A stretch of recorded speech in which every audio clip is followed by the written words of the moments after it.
जी बिस्मिल्लाहिर्रहमानिर्रहीम। अस्सलाम वालेकुम स्टूडेंट्स। आई होप कि आप सब लोग ठीक ठाक होंगे। बिल्कुल हम लोग मैथ के चैप्टर नंबर 5 डिस्कस कर रहे हैं और 5.2 तक हम पहुंच चुके हैं।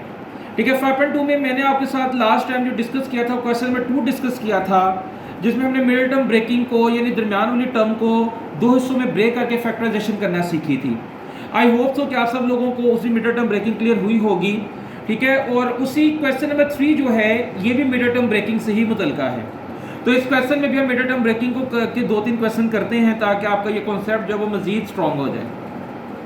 चलिए स्टूडेंट, अब मैं आपको सबसे पहले इसका जो क्वेश्चन डिस्कस करने लगे हैं वो है क्वेश्चन नंबर 3 का पार्ट नंबर 2, 30x² + 7x - 15। जैसा कि हम पिछले लेक्चर में डिस्कस कर चुके हैं कि आपने जो भी दो फैक्टर्स बनाने हैं उन दो फैक्टर्स में क्या क्वालिटी होनी चाहिए। उन दोनों फैक्टर्स में ये क्वालिटी होनी चाहिए कि जब उन दोनों फैक्टर्स को जमा करें तो जमा करने पर उनका आंसर आ जाए इस दरमियान वाली रकम जैसा, और जब उन दोनों फैक्टर्स को मल्टीप्लाई करें तो उन्हें मल्टीप्लाई करने पे उनका आंसर आ जाए ये जो फर्स्ट और थर्ड वाला फैक्टर है जो इन दोनों को मल्टीप्लाई करके आंसर आता है वही मल्टीप्लाई करके उनका आंसर आना चाहिए। जैसे -15 को जब +30 से मल्टीप्लाई करेंगे तो पहले साइन मल्टीप्लाई करें प्लस माइनस माइनस, 15 को 30 से मल्टीप्लाई करेंगे तो आता है 450x²। ठीक है, और जब आप इसे जमा यानी आपने ऐसे दो फैक्टर्स बनाने हैं कि जब आप उन दो फैक्टर्स को मल्टीप्लाई करें तो मल्टीप्लाई करने पे क्या आए -450x², और जब उन दोनों फैक्टर्स को जमा माइनस करें तो जमा माइनस करके क्या आ जाए +7x। ठीक है स्टूडेंट्स, अब मैंने आपको कहा था कि फैक्टर्स बनाने के लिए आपने ये जो प्रोडक्ट वाला के नंबर है इसकी क्या करनी है, तज्ज़ी करनी है। इस तरीके से आपने इसी तरीके से तज्ज़ी की, ये मैंने आपके सामने इसकी तज्ज़ी कर रखी है तो आप सब लोगों को आती होगी। ठीक है, अब इसको यूज करके हमने दो फैक्टर्स बनाने। अब देखिए स्टूडेंट्स, अगर मैं 5 को 5 से मल्टीप्लाई करूं तो ये बनता है 25, और 3 को 3 से मल्टीप्लाई करके बाद में उसको मल्टीप्लाई करूं किससे, 2 से, तो 3 3 द 9 और 9 2 द 18। तो ये देखें मेरे पास दो फैक्टर्स कौन से बने हैं, 25 और 18। 25 में से आप लोग 18 को माइनस करें तो क्या आता है 7, और 25 को 18 से मल्टीप्लाई करें तो क्या आता है 450। ठीक है स्टूडेंट्स, अब देखें किसके साथ प्लस आएगा और किसके साथ माइनस आएगा। यहां पर अगर आप गौर करें तो 7x के साथ क्या लिखा हुआ है, प्लस लिखा हुआ है। इसका मतलब ये है कि इन दोनों में से जो बड़े वाला फैक्टर उसके साथ प्लस आएगा, जो छोटे वाला फैक्टर उसके साथ क्या आएगा, माइनस आएगा। तो इस तरह हमारे पास दो फैक्टर्स क्या बने, यहां पर लिखते हैं जी। सबसे पहले बताया करें क्या करने जा रहे हैं जी, फैक्टराइजेशन करने लगे हम लोग। सबसे पहले यहां पर लिखे जी फैक्टराइजेशन करने लगे। नेक्स्ट स्टेप में देखें 30x² वैसे ही रहेगा। 7x के मैंने दो पार्ट कर दिए हैं। क्या दो पार्ट्स किए हैं, +25x - 18x। ठीक है स्टूडेंट्स, और 15 के -15 साथ में वैसे ही आ जाएगा। ठीक है, ये रफ अमल है, इस रफ अमल को मैं सेपरेट कर रहा हूं ताकि आप लोगों को कंफ्यूजन ना हो। -18 जी। अब देखिए भी हमारे पास ये दो रकमें हैं और ये दो रकमें हैं। अब हम देखते हैं इनमें से क्या कॉमन निकल सकता है। ये है 30 और ये है 25। ये दोनों जो है 5 पे डिवाइड होते हैं। ठीक होगी बात, आप इनको 5 पे डिवाइड करके देखें। आप 5 कॉमन निकालें और साथ में दोनों में x है तो x भी कॉमन निकालें। जब आपने 30 में से 5 कॉमन निकाला तो 30 को 5 पे डिवाइड करेंगे तो क्या आता है 6, 5 6 द 30। x² में से आपने x कॉमन निकाला। जब x² में से आप लोग x कॉमन निकालेंगे तो बाकी क्या आता है जी, x। ठीक है, 25 में से आपने 5 कॉमन निकाला, माइक साथ उठा लो। 25 में से आपने 5 कॉमन निकाला तो बाकी क्या बचा 5, और x में से x कॉमन निकाल दो बाकी x बचा। इन दोनों में से माइनस का साइन कॉमन निकालें। जब माइनस का साइन कॉमन निकालेंगे तो ये दोनों हर रकम का साइन आगे चेंज हो जाएगा। ये 18 है और ये 15 है, इन दोनों में से 3 कॉमन आ सकता है। 18 में से 6 कॉमन निकाला, 3 कॉमन निकाला तो बाकी क्या बचा 6x। 15 में से आपने 3 कॉमन निकाला तो बाकी क्या बचा 5। अगर स्टूडेंट्स आपने ठीक तरीके से फैक्टराइजेशन की है तो दोनों में सेम आंसर आएगा। और अगर ये सेम आंसर नहीं आ रहा ब्रैकेट्स में, इसका मतलब ये कि आपने फैक्टराइजेशन ठीक नहीं की। अब देखिए इस वाली रकम में और इस वाली रकम दोनों में क्या कॉमन है, 6x + 5। जब आप 6x + 5 कॉमन निकालेंगे तो इनमें से जब आपने 6x + 5 कॉमन निकाला तो बाकी क्या बचा, 5x। और यहां से जब आपने 6x + 5 कॉमन निकाला तो बाकी क्या बचा, -3। तो ये स्टूडेंट्स हमारे पास क्या हो गई, फैक्टराइजेशन हो गई। ठीक है स्टूडेंट्स, आप लोगों ने देखा कि अगेन हम लोगों ने उसी तरीके से इस क्वेश्चन को किया कि मैंने आपको जैसे पहले समझाया था कि दरमियान वाली रकम के आपने दो फैक्टर्स करने हैं और ऐसे दो फैक्टर्स बनाने हैं कि जो मिडिल टर्म उन्हें ऐड करें तो वो मिडिल टर्म के बराबर आ जाए, और उन दोनों फैक्टर्स को मल्टीप्लाई करें तो वो साइड वाली दोनों टर्म्स के प्रोडक्ट के बराबर आ जाए। ओके स्टूडेंट्स, अब हम नेक्स्ट क्वेश्चन को करते हैं जिसके जी स्टूडेंट्स, अब हम नेक्स्ट क्वेश्चन इसका करते हैं। क्वेश्चन नंबर 3 का 7 पार्ट में आपको करवाने लगा हूँ। ठीक है, इसके जो दरमियान वाले पार्ट्स हैं उन सब के फैक्टर्स आप खुद बनाएंगे, वो बहुत इजी हैं। ठीक है, तो अब मैं आपको क्वेश्चन नंबर 7 इसका करवा रहा हूँ। क्वेश्चन नंबर 7 में अगेन उसी तरह हमने मिडिल टर्म ब्रेकिंग करनी है। हमने ऐसे दो फैक्टर्स बनाने हैं कि जब हम उन्हें ऐड करें तो क्या बन जाए, +33xy, और जब हम उन्हें मल्टीप्लाई करें तो मल्टीप्लाई करके क्या बने, फर्स्ट और थर्ड का प्रोडक्ट। फर्स्ट 14 को 5 से मल्टीप्लाई करें तो आता है +- 14 × 5 70 x² y²। यानी ऐसे दो फैक्टर्स बनाने हैं कि जिन्हें जमा करें तो बने +33xy, मल्टीप्लाई करें तो क्या बने, -70 x² y²। ओके हो गया स्टूडेंट्स। तो अब हम क्या करते हैं, 70 की जल्दी से फैक्टराइजेशन करते हैं जैसे मैंने आपके सामने कर रखी है। अब इसके हम दो पार्ट्स कर सकते हैं। 5 × 7 35, 35 में से आप लोग 2 को माइनस करें तो क्या आ जाता है, 33 आ जाता है। अब चूंकि 33 के साथ प्लस लगा हुआ है तो इन दोनों में से जो बड़ी रकम है उसके साथ क्या लगा देंगे, प्लस, और छोटी वाली के साथ क्या लगा देंगे, माइनस। तो यूं हमारे पास दो फैक्टर्स कौन कौन से बने, +35xy -2xy। तो यहां पे लिखते हैं जी फैक्टराइजेशन।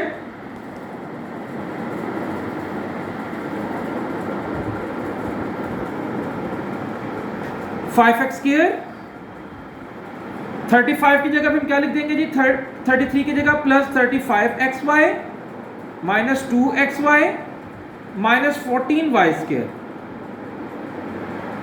जी इन दोनों में से अब आपके पास ये दो रकमें बन चुकी हैं। ठीक है, इनमें से आप 5x कॉमन ले सकते हैं। जब आप 5x कॉमन लेंगे तो बाकी क्या बचेगा, x।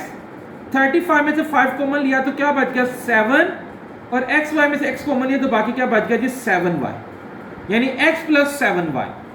इन दोनों में से आपने -2y कॉमन लिया, 2xy में से 2y आपने निकाला तो बाकी क्या बचा, x, माइनस का साइन प्लस बन जाएगा। 14 में से आपने 2 कॉमन निकाला तो क्या बन गया, 7, और y² में से y कॉमन निकाला तो बाकी क्या बच गया, 7y। अब देखिए स्टूडेंट्स, यहां पर आपके पास दो रकमें बन गई हैं। अब चूंकि आपने फैक्टराइजेशन ठीक की है तो दोनों के अंदर x + 7y आया है, और अगर हमारी ये फैक्टराइजेशन ठीक ना हुई होती तो यहां पर x + 7y नहीं आता। अब आप क्या करेंगे, इन दोनों में से x + 7y कॉमन निकाल लें। जब आप x + 7y कॉमन निकालेंगे तो यहां पे क्या बचेगा जी, 5x, और यहां पे क्या बचेगा, बाकी -2y। तो ये आपकी क्या हो गई स्टूडेंट्स, फैक्टराइजेशन होगी। ठीक होगी बात। अब हम इसका क्वेश्चन, नेक्स्ट क्वेश्चन करते हैं जी स्टूडेंट्स। अब हम लोग डिस्कस करने लगे क्वेश्चन नंबर 3 का पार्ट नंबर 8। तो क्वेश्चन नंबर 3 के पार्ट नंबर 8 की मैंने आपके सामने ये रकम लिखी है। सबसे पहले यहाँ पे बताएगा आप लोग क्या करने जा रहे हैं जी, फैक्टराइजेशन करने जा रहे हैं।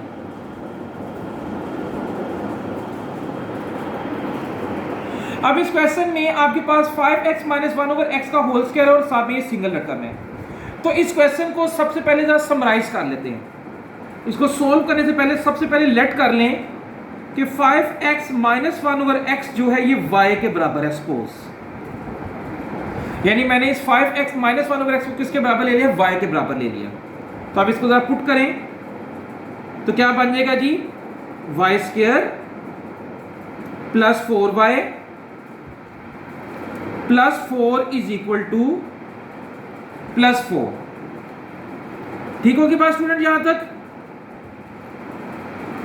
अब देखें यहां पर आप लोग चाहें तो इसको मिडिल टर्म ब्रेकिंग के थ्रू भी कर सकते हैं और दूसरे तरीके के थ्रू भी कर सकते हैं। यहां पर आप कंप्लीटिंग स्क्वायर के तरीके से भी कर सकते हैं। आप लोग ये देखें, क्या मैं इसको ऐसे लिख सकता हूं, y का स्क्वायर, बिल्कुल लिखा जा सकता है। ये जो 4 है, क्या मैं इसको ऐसे लिख सकता हूं, 2 का स्क्वायर, और ये जो 4y है, इस 4y को हम 2ab की शक्ल में लिख लेते हैं, प्लस 2 फॉर्मूले का पहली रकम इंटू दूसरी रकम। अब आप देखिए कि यहां पर एक फॉर्मूला कंप्लीट हो गया। कौन सा फॉर्मूला, a प्लस बी का whole square is equal to a square plus 2ab plus b square. ठीक होगी बात स्टूडेंट्स? अब देखिए यहां पर आप इसको क्या लिख सकते हैं, ये देखें y a को जाहिर कर रहा है और 2 b को, तब इसको क्या लिख सकते हैं, y प्लस 2 का होल स्क्वायर।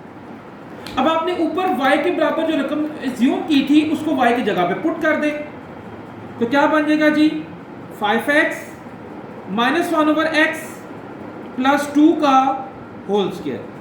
तो ये आपके पास क्या हो गई, फैक्टराइजेशन हो गई। तो इस क्वेश्चन को करने के लिए जब इस तरह की क्वेश्चन आ जाए कि जिसमें एक रकम काफी कॉम्प्लेक्स हो, तो आप क्या करें, इजीली उसको एक रकम के बराबर लेट कर लें, उसको सारी फैक्टराइजेशन करने के बाद जो एज्यूम किया था उसको दोबारा पुट कर दे। इस तरीके से आप क्वेश्चन को इजीली हैंडल कर सकते हैं। स्टूडेंट क्वेश्चन नंबर 3 के बाद अब हम लोग स्टार्ट करेंगे क्वेश्चन नंबर 6, क्वेश्चन नंबर 4 और 5 को हम लोग इंशाल्लाह कल करेंगे। ठीक है, क्वेश्चन नंबर 6 के लिए आप लोगों ने ये 2 फॉर्मूले जो है ये याद करने हैं सबसे पहले। ठीक है, ये जो मैंने आपके सामने लिखे हैं, ठीक है, ये 2 फॉर्मूले आप लोगों ने याद करने हैं और इसके बाद फिर हम लोग इसको आगे क्वेश्चन को सोल्व कर सकते हैं। यानी ये वाले क्वेश्चन हमने इन क्यूब के फॉर्मूलों के बेस पे सोल्व करने हैं। तो शुरू करते हैं। सबसे पहले आप लिखेंगे जी फैक्टराइजेशन। मैंने 6 का पार्ट नंबर 2 आपको करवा रहा हूं।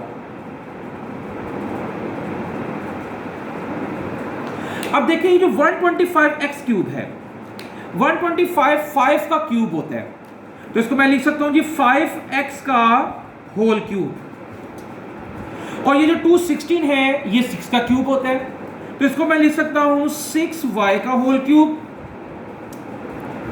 अब देखिए क्या ये 5x का होल क्यूब माइनस 6y का होल क्यूब ये सेकंड फॉर्मूले जैसी रकम नहीं बन गई, तो हम यहां पे यही वाला फॉर्मूला यूज कर लेते हैं। यहां पे फॉर्मूला लिखे साथ में, अब a cube minus b cube is equal to a minus b a square plus ab plus b square. अब ऐसे करें कि फॉर्मूले में जहां जहां पर a है वहां वहां पे 5x पुट कर दें, और जहां जहां पर b है वहां पर 6y पुट कर दें। यानी अब ये देखिए फॉर्मूले में a की जगह पे क्या पुट करना है जी, 5x, तो 5x माइनस b की जगह पे क्या पुट करना है, 6y, तो माइनस 6y, a की जगह पे 5x का स्क्वायर प्लस a की जगह पे 5x, b की जगह पे 6y, b की जगह पे 6y का स्क्वायर। ये वाला 5x माइनस 6y ऐसे ही आ जाएगा। 5 का square 25x square plus 5 6 30xy, 6 का स्क्वायर 36y स्क्वायर। तो ये स्टूडेंट्स आपके पास फैक्टराइजेशन होगी। तो ये बहुत इजी क्वेश्चन है। इस क्वेश्चन में जस्ट आप लोगों ने क्या करना है, इस क्वेश्चन में जस्ट आप लोगों ने क्यूब के फॉर्मूले यूज करने हैं। ये 2 फॉर्मूले आपको याद होने चाहिए। फिर आप ये देखें, फर्स्ट रकम a के बराबर लेट कर ले, सेकंड रकम को b के बराबर लेट कर ले। जहां जहां पर a है वहां पे 5x पुट कर दिया, जहां जहां पे फॉर्मूले में b है वहां पे 6y पुट कर दिया और उसको सोल्व कर लिया। और ये देखें ये जो पहले रकम प्लस माइनस की फॉर्म में थी, अब ये मल्टीप्लिकेशन की फॉर्म में आकर अपनी फैक्टर्स में कन्वर्ट हो चुकी है। अब स्टूडेंट हम इसका एक और पार्ट करते हैं, इसको आप नोट करें जी। तो नेक्स्ट हम क्वेश्चन इसका करते हैं जी 6 का 3 पार्ट। पहले वाले फॉर्मूले में माइनस का फॉर्मूला यूज हुआ था, यहां पर उन्होंने प्लस का फॉर्मूला को यूज किया। तो सबसे पहले आप लोग बताएंगे कि क्या करने लगे जी, फैक्टराइजेशन करने लगे हम लोग। मैं यहां पे सबसे पहले लिखता हूं जी कि फैक्टराइजेशन। अब देखें ये जो 64 है, ये 64 जो है ये 4 का क्यूब है, ठीक है, 4 4 16 और 16 इंटू 4 64। तो इसे हम क्या लिख सकते हैं, 4x का होल क्यूब। प्लस 27 3 का होल क्यूब है, इसको हम क्या लिख सकते हैं जी 3y का whole cube.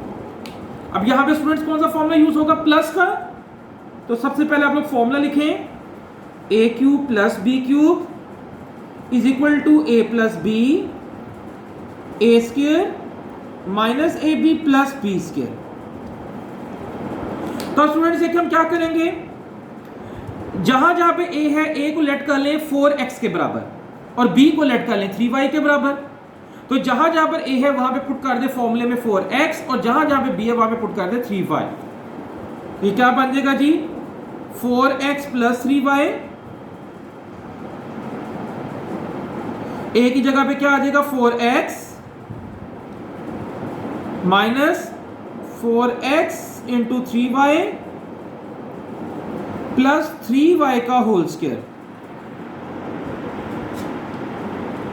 4x plus 3y, 4 का स्क्वायर 16x स्क्वायर माइनस 4 3 का 12xy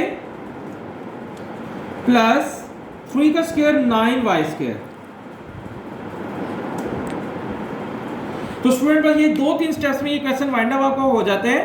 तो कल के लिए आपका जो होमवर्क है मैं यहां पे लिख रहा हूं,